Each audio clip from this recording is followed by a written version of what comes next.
आप देख रहे हैं श्री महाकाल लोक टीवी। उज्जैन में एक कार में आग लगने की घटना सामने आई है। बताया गया है कि आग लगने के बाद कार पूरी तरह से जलकर राख हो गई। जानकारी के अनुसार घटना फरीगंज स्थित एके बिल्डिंग चौराहा स्थित एक मकान के बाहर खड़ी कार में आग लगने की घटना हुई है। सूचना मिलने पर फायर ब्रिगेड की दमकल मौके पर पहुंची और आग पर काबू पाया गया, लेकिन जब तक आग के कारण कार पूरी तरह से जल चुकी थी। फिलहाल घटना का कारण पता लगाया जा रहा है। आप देख रहे हैं श्री महाकाल लोक टीवी। महिदपुर की तहसील में गांव भादवा में रहने वाले किसान शैतान सिंह परिहार ने अपनी ही जमीन तक जाने के लिए रास्ते को लेकर गांव के ही रहने वाले नागू सिंह के खिलाफ कलेक्टर कार्यालय में आवेदन दिया है। शैतान सिंह का कहना है कि मेरी जमीन तक जाने वाले रास्ते में नागूलाल ने जेसीबी की मदद से एक खाई खोदकर मेरे खेत तक जाने का रास्ता रोक दिया, जिस कारण मैं अपने ही खेत तक नहीं पहुंच पा रहा हूं, जिसकी शिकायत मेरे द्वारा तहसील में भी की गई, लेकिन मेरी सुनवाई कहीं भी नहीं हो रही है। इसीलिए मैंने कलेक्टर कार्यालय में आकर शिकायती आवेदन दिया। शैतान सिंह ने मांग की है कि उसकी समस्या को जल्द सुनकर उसे अपने खेत तक जाने का रास्ता दिलवाया जाए।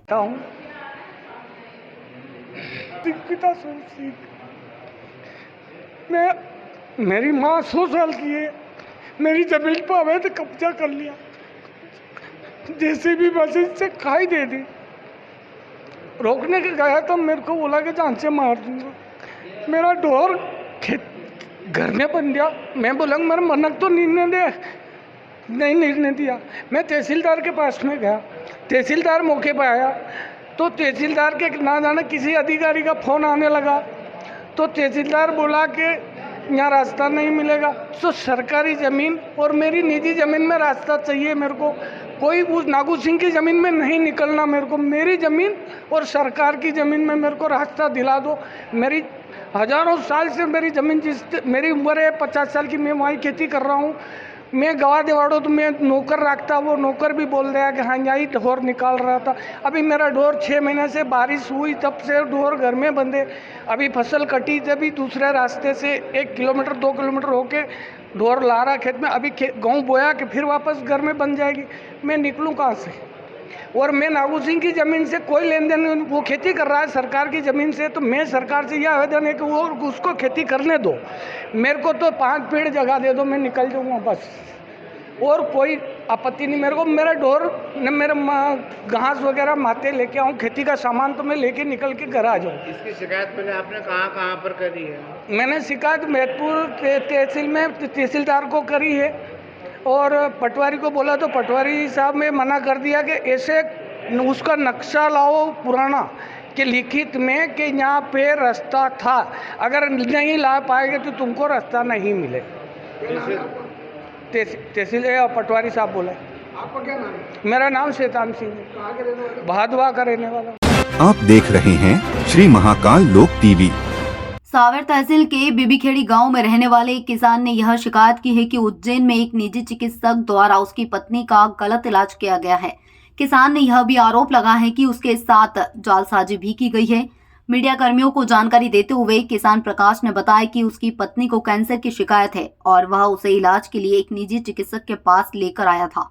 किसान ने आरोप लगाया है कि उक्त चिकित्सक इलाज के नाम पर एक निजी नर्सिंग होम ले गया और वहां इलाज और ऑपरेशन करने और दवाइयों के नाम पर 1 लाख से अधिक की राशि ले ली। किसान का यह भी आरोप है कि डॉक्टर और नर्सिंग होम के संचालक ने मिलकर उसकी पत्नी का कैंसर के ऑपरेशन के बजाय बच्चेदानी का ऑपरेशन कर दिया। इसकी जानकारी उसकी पत्नी ने जब उसे दी और जब चिकित्सक से बात की तो वे सुनने के लिए तैयार नहीं हुए। किसान ने बताया कि उसकी पत्नी की हालत खराब हो गई है। किसान प्रकाश ने कलेक्टर कार्यालय संबंधितों के खिलाफ शिकायती आवेदन दिए। आप देख रहे हैं श्री महाकाल लोक टीवी। कांग्रेस के कार्यकारी अध्यक्ष विवेक उर्फ विक्की यादव ने आम आदमी पार्टी का दामन थाम लिया। दरअसल यादव विधानसभा चुनाव के लिए उज्जैन उत्तर से प्रमुख दावेदार थे, लेकिन कांग्रेस ने उनकी जगह माया राजेश त्रिवेदी को उम्मीदवार घोषित कर दिया। इसके बाद से ही विक्की ने अपना विरोध दर्ज तो करवाया ही, वही उन्होंने कांग्रेस को छोड़कर आम आदमी पार्टी ज्वाइन कर ली। उन्हें दिल्ली में राज्यसभा सदस्य और आप के वरिष्ठ नेता संजय पाठक ने सदस्यता दिलाई। गौरतलब है कि विक्की यादव पूर्व में उत्तर विधानसभा से कांग्रेस के टिकट पर चुनाव लड़ चुके हैं और इस बार भी वे दावेदारी कर रहे थे, लेकिन उनकी जगह माया राजेश त्रिवेदी को टिकट दे दिया गया। उन्होंने यह भी कहा है कि माया राजेश त्रिवेदी ने वर्ष 2018 के विधानसभा चुनाव में कांग्रेस से बागी होकर चुनाव लड़ा था, लेकिन इसके बाद भी उन्हें मौका दे दिया गया। मैं लगातार पिछले 20-25 साल से कांग्रेस पार्टी के साथ रहा हूँ। समय समय पे मैंने सारे आंदोलन भी करे हैं। ये आप सब लोग भली भांति जानते हैं, कोई सा भी मुद्दा हो। पर 2008 से कांग्रेस ने एक नई परंपरा शुरू करी, निर्दलीय चुनाव लड़ो, कांग्रेस पार्टी में आओ और टिकट पाओ। मुझे ऐसा लगा कि मुझे भी इस प्रक्रिया का पालन करना पड़ेगा या इस क्राइटेरिया से गुजरना पड़ेगा। दूसरा, मेरा ये कहना है कि मैंने 25,000 परिवार बनाया उज्जैन उत्तर में। उन बहनों से मैंने राखी बंधाई है। उसके पहले मैंने प्याऊ लगाई, 84 महादेव भगवान की यात्रा कराई, भारत जोड़ो क्रिकेट टूर्नामेंट कराया। आदरणीय कमलनाथ जी ये बार बार बोलते रहे कि इस ज़मीन पे काम करो, सर्वे में नाम आना चाहिए। मेरा आप सब लोगों के माध्यम से उनसे ये कहना है कि उनको भगवान महाकाल की कसम है, वो अगर मैं फर्स्ट नंबर पे सर्वे में मेरा नाम, ज़मीन पे काम किया है तो ही तो मेरा नाम सर्वे में आएगा। महाकाल की कसम है उनको, वो बोल दे कि मेरा नाम सर्वे में फर्स्ट पे नहीं है तो मुझे टिकट नहीं चाहिए। दूसरी बात, कमलनाथ जी 2018 में जब मुख्यमंत्री बनने वाले थे, माया त्रिवेदी जी निर्दलीय चुनाव लड़ी, उनके खिलाफ। चुनाव दो तरह के लोग लड़ते हैं, एक कांग्रेस पार्टी को हराने के लिए चुनाव लड़ता है, एक खुद को सही साबित करने के लिए चुनाव लड़ता है। उज्जैन के 15 पार्षदों ने उनके खिलाफ लिख के दिया है कि वो उनका काम नहीं करेंगे। माइनॉरिटी के लोगों ने उनको खिलाफ लिख के दिया है कि वो उनका काम नहीं करेंगे। और सबसे महत्वपूर्ण बात, अभी एक सम्मेलन में एट्रोसिटी एक्ट ख़त्म होने की जो बात हुई थी, उस पर उन्होंने सहमति व्यक्त करी है। ये सारी चीज़ें के बाद में भी, और एक और इम्पोर्टेंट बात कि नरेंद्र मोदी जी से बहुत प्रभावित हैं वो, उनको देश का प्रधानमंत्री बनाने के लिए लगातार पूजा पाठ कराती हैं। और राजेश त्रिवेदी जी का ये समाचार पत्रों में सीधा सीधा लिखा हुआ है। ये मैं प्रमाण के आदरणीय कमलनाथ जी को भी दिया, दिग्विजय सिंह को भी दिया। इन सब चीज़ों के बावजूद हमने पार्टी से यही निवेदन किया था कि जिन्होंने पार्टी के साथ गद्दारी करी है, ऐसे लोगों को आप क्या संदेश दे रहे हो कि ऐसे तो हर व्यक्ति निर्दलीय चुनाव लड़ेगा। इन सब चीज़ों को से हमने जब पार्टी को अवगत कराया, वो सुनने को कोई तैयार नहीं है हाईकमान हमारे। सर्वे में मेरा नाम हैगा, ये मुझे सर्वे भी चेक करा दे। मैंने कहा ना, मैं महाकाल की कसम खा के वो बता दे कि मेरा नाम फर्स्ट नंबर पर नहीं है, ज़मीन पर काम मैंने किया। इन सब चीज़ों से मैं आहत हूँ। इस कारण से मैंने, और जब मुझे लगा कि आम आदमी पार्टी वाकई में राष्ट्रीय हित की बात करती है। और दूसरी एक और बात मैं बता देना चाहता हूँ, उत्तर प्रदेश, मध्य प्रदेश, उत्तर प्रदेश, गुजरात, पश्चिम बंगाल, बिहार, ये एक दिन में नहीं बने। 10,000, 20,000 विवेक यादव की हत्याएं की गई, तब जाके वहाँ से हमारी पार्टी का सफाया हुआ है, कांग्रेस पार्टी का। मेरा एक ही कसूर था, ज़मीन पे मैं बहुत मजबूत था, तरक्की की फसल में भी काट लेता, थोड़े से तलवे अगर मैं भी चाट लेता। और ये सारी चीज़ें आप देख लीजिए, ज़मीन पे मैंने कितना काम किया। आज मैं वार्ड में घूमा हूँ, मुझे लेने रेलवे स्टेशन पे 1,000 लोग आए, उनका स्वागत करने 70 लोग गए थे कांग्रेस ऑफिस में।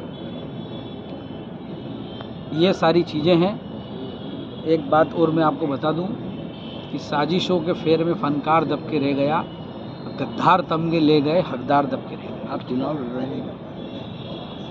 बिल्कुल मैं चुनाव लड़ रहा हूँ। इन मुद्दों को लेकर आप जनता के बीच आएंगे?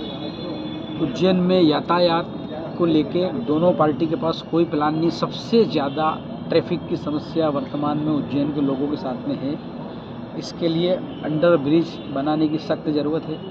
एक, उज्जैन में एक भी रोज़गार नहीं है। इसके लिए मैंने 10,000 लोगों को मैं स्वरोजगार से जोड़ूंगा, इसकी मैंने कार्य योजना बना के रखी हुई है। तीसरी, उज्जैन में हमारे मेडिकल कॉलेज की बातें हुई है। मैं उज्जैन उत्तर में जगह बता दूं, सारा विकास अगर दक्षिण में होना है तो उज्जैन उत्तर का विधायक किस लिए बताइए? आपके दक्षिण उज्जैन उत्तर का विकास करना जरूरी नहीं है? और जितने लोगों का तोड़ीकरण हुआ है, जो चौड़ीकरण हुआ है, आदरणीय भारतीय जनता पार्टी के लोगों को भी और जिला प्रशासन को भी मैं कहना चाहता हूं, जैसे ये टेरिस पे जहाँ हम बैठे हैं, जिन लोगों को मुआवजा नहीं दिया उनको एफआईआर जो देने की बात होती उस एफआईआर को फ्रीगंज में बेचने की बात करें, जिससे कि उनको 4-4, 5-5 लाख रुपए मिलेंगे और उनको मुआवजा मिल पाएगा। ये सब विजन से काम करने के लिए होते हैं। इस हिसाब से मैं यहाँ पे उज्जैन में काम करूँगा। आप देख रहे हैं श्री महाकाल लोक टीवी। नवरात्र के पर्व चल रहे हैं, ऐसे में माता की आराधना के लिए भक्त तरह तरह के जतन करते हुए नजर आ रहे हैं, जिसे लेकर उज्जैन के शांति नगर से चामुंडा माता मंदिर तक बैंड बाजों के साथ चुनरी यात्रा निकाली गई, जिसमें हजारों की संख्या में महिलाएं माता भक्त शामिल हुए। यात्रा के दौरान महिलाओं ने अपने हाथों में 51 फीट चुनरी थाम रखी थी। इस दौरान श्रद्धालु भक्ति गीतों की धुन पर जमकर झूमे। यात्रा शांति नगर से नीलगंगा होते हुए चामुंडा माता मंदिर पहुंची, जहां माता को चुनरी अर्पित कर भव्य आरती की गई। आरती के बाद श्रद्धालुओं को प्रसाद बांटा गया। यात्रा में शामिल लोगों ने कहा कि चुनरी यात्रा का एक ही उद्देश्य है कि भगवान के प्रति आस्था और आपस में एकता और अखंडता बनी रहे। इसी उद्देश्य के साथ चुनरी यात्रा पिछले 11 वर्षों से निकाली जा रही है। मुझे लगता है करीब 10 से 12 साल हो गए चुनरी यात्रा को निकालते हुए। तो ये चुनरी यात्रा अजय मरमठ और विजय मंडी के द्वारा निकाली जाती है। शांतिनगर चौराहे से स्टार्ट की जाती है। शास्त्रीनगर चौराहे से नीलगंगा होते हुए सिंधीनगर चौराहे से घंटाघर चौराहे पे माता चामुंडा के जाके उनको चढ़ाई जाती है। स्वागत करने के बाद में भोजन प्रसादी का कार्यक्रम होता है शांतिनगर धर्मशाला। आप देख रहे हैं श्री महाकाल लोक टीवी। उज्जैन के जयसिंहपुरा में रहने वाले एक युवक ने खुद के अपहरण की झूठी कहानी रची। बताया गया है कि बाद में जब पुलिस ने छानबीन की तो उसकी लोकेशन उज्जैन की ही जीवनखेड़ी क्षेत्र की निकली। हालांकि पुलिस द्वारा की गई पूछताछ में उसने सब कुछ सच बता दिया। कोतवाली थाना पुलिस के अनुसार जयसिंहपुरा निवासी एक युवक सुबह करीब 9 बजे अपने घर से निकला और उसने थोड़ी ही देर बाद अपने भाई को फोन कर यह बताया कि उसका अपहरण हो गया है और अपहरण करने वाले लोग उससे 25,000 रुपए मांग रहे हैं। इसके बाद युवक के भाई ने तुरंत ही उसकी सूचना कोतवाली थाना पुलिस को दी। पुलिस ने मोबाइल की लोकेशन निकाली तो पता चला कि युवक जीवनखेड़ी क्षेत्र में है। पुलिस ने युवक को पकड़कर थाने लाकर पूछताछ की तो उसने बताया कि एक युवती उसका वीडियो बनाकर ब्लैकमेल कर 25,000 रुपए मांग रही है, इसीलिए उसने अपने अपहरण की कहानी रची। हालांकि युवक युवती के बारे में अधिक जानकारी पुलिस को नहीं दे सका। आज लगभग 8:30 बजे के आसपास थाना कोतवाली पर जयसिंहपुरा के रहने वाले एक युवक ने शिकायत की कि उसके बड़े भाई का फ़ोन आया है और उसने बताया है कि चामुंडा माता मंदिर के पास से बाइक टकराने की बात को लेकर के कुछ लोग उसे अपने साथ में पकड़ के ले गए हैं और उसे छोड़ने के वजह 25,000 रुपये मांग रहे हैं। तो उस व्यक्ति की रिपोर्ट पर तत्काल संज्ञान लेते हुए और हमारी टेक्निकल टीम, साइबर टीम की मदद से हमने संबंधित व्यक्ति को तलाश करने का प्रयास किया। लगभग 2 घंटे हमारी मेहनत के बाद में उसकी लोकेशन हमारे लिए उज्जैन के ही जीवनखेड़ी के पास में लगी। हमारी टीम जीवनखेड़ी पहुंची और हमारे लिए वो लड़का मिला अपनी बाइक के साथ में। हमने तत्काल उस लड़के को अपने पास अपनी हिरासत में लिया और वहीं पर ही पूछताछ की। तो पूछताछ में हम लोगों ने पूछा कि आपको किसने किडनैप किया है, कहाँ पर हैं वो किडनैपर्स। तो उसने बताया कि सर हमारे लिए किसी ने किडनैप नहीं किया था।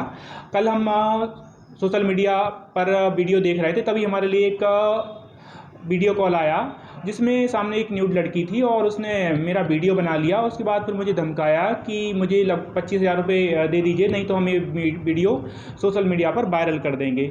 अब इस बात के लिए उसने बताया कि वो अपने परिवारजनों से पैसे नहीं मांग पा रहा था, इसलिए उसने अपने किडनैप होने की साजिश रची और दिन में खुद से ही जीवनखेड़ी जाके और अपने भाई को फ़ोन लगाया और ऐसी बात बताई।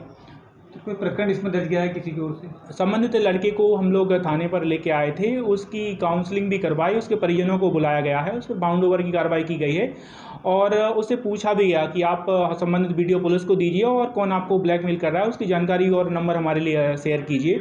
तो उस लड़की ने वो वीडियो और संबंधित का नंबर या कोई शिकायत करने से मना कर दिया था। तो अभी आगे की कार्रवाई हो नहीं पाई है, लेकिन संबंधित पर प्रतिबंधात्मक कार्रवाई की गई है। काउंसलिंग के बाद उस लड़के को अपने परिजनों के साथ में सुपुर्द कर दिया गया है। सर आगे सर कुछ इस तरह के गिरोह को पकड़ने के लिए कोई IT सेल की ओर से कोई कार्रवाई की जाएगी? हम लोग अपनी ओर से प्रयास कर रहे हैं। इसके अलावा अगर कल तक लड़के से भी पूछा जाएगा, वो कुछ जानकारी देता है तो उसकी जानकारी की मदद से आगे भी हम लोग संबंधित आरोपी को ट्रेस करने का पूरा प्रयास करेंगे। आप देख रहे हैं श्री महाकाल लोक टीवी। शारदीय नवरात्रि के अवसर पर शहर के प्रमुख देवी मंदिरों में श्रद्धालुओं की भीड़ लगी हुई है, तो वहीं दूसरी ओर घरों में जाकर महिला मंडल द्वारा भजन किए जा रहे हैं। जो महिला मंडल शहर की कॉलोनियों में घर में जाकर भजनों की प्रस्तुति दे रही है, उसमें 50 से अधिक महिलाएं जुड़ी हुई है और इनके द्वारा 2 घंटे से अधिक भजन गाए जाते हैं। मंडल की सलोनी मंडवाल ने बताया कि कुछ वर्ष पहले प्रेरणा हुई थी श्रद्धालुओं के घरों में जाकर देवी भजन किए जाए, बस इसके बाद से ही यह सिलसिला जारी है। इस वर्ष भी नवरात्रि के पहले दिन से ही महिलाएं घरों में जाकर भजन कर रही है। इनके भजनों पर मौजूद श्रद्धालु मंत्रमुग्ध होकर झूमते तो है ही, वहीं साथ ही कदम भी थिरकराते हैं।